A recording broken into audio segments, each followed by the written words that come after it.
Welcome to Tenor Tech, where I solve the problems you didn't even know you had. You begin inside Creator Studio by signing in and opening Studio YouTube. This places all tools in one place. Once signed, check channel status, monetization, strikes, and features, because that determines available actions. Next, make sure your Google account has 2FA enabled and your payment method is set if you monetize. Then prepare channel art, a profile image, and a default description to speed uploads. Once these prerequisites are in place, navigate to Content to start your first upload. You drag your video into Uploads and immediately add a clear title and thorough description. This helps search and viewers.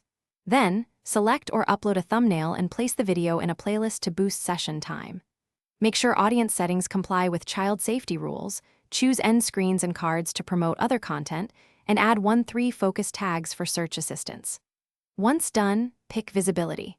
Publish now, schedule for a specific date/time, or keep private while you finish metadata. You finish by monitoring analytics to see watch time, retention, click-through rate, and traffic sources. Use those metrics to refine thumbnails, length, and topics. Then verify monetization options per video. Add types, memberships, and super chat settings so revenue is optimized. Finally, manage community settings, comments, and copyright claims from the dashboard. If something goes wrong, use the restrictions and copyright panels first. Then run the upload again, or contact help with screenshots and exact error text for faster resolution. Thanks for watching. Subscribe to keep your life in tune.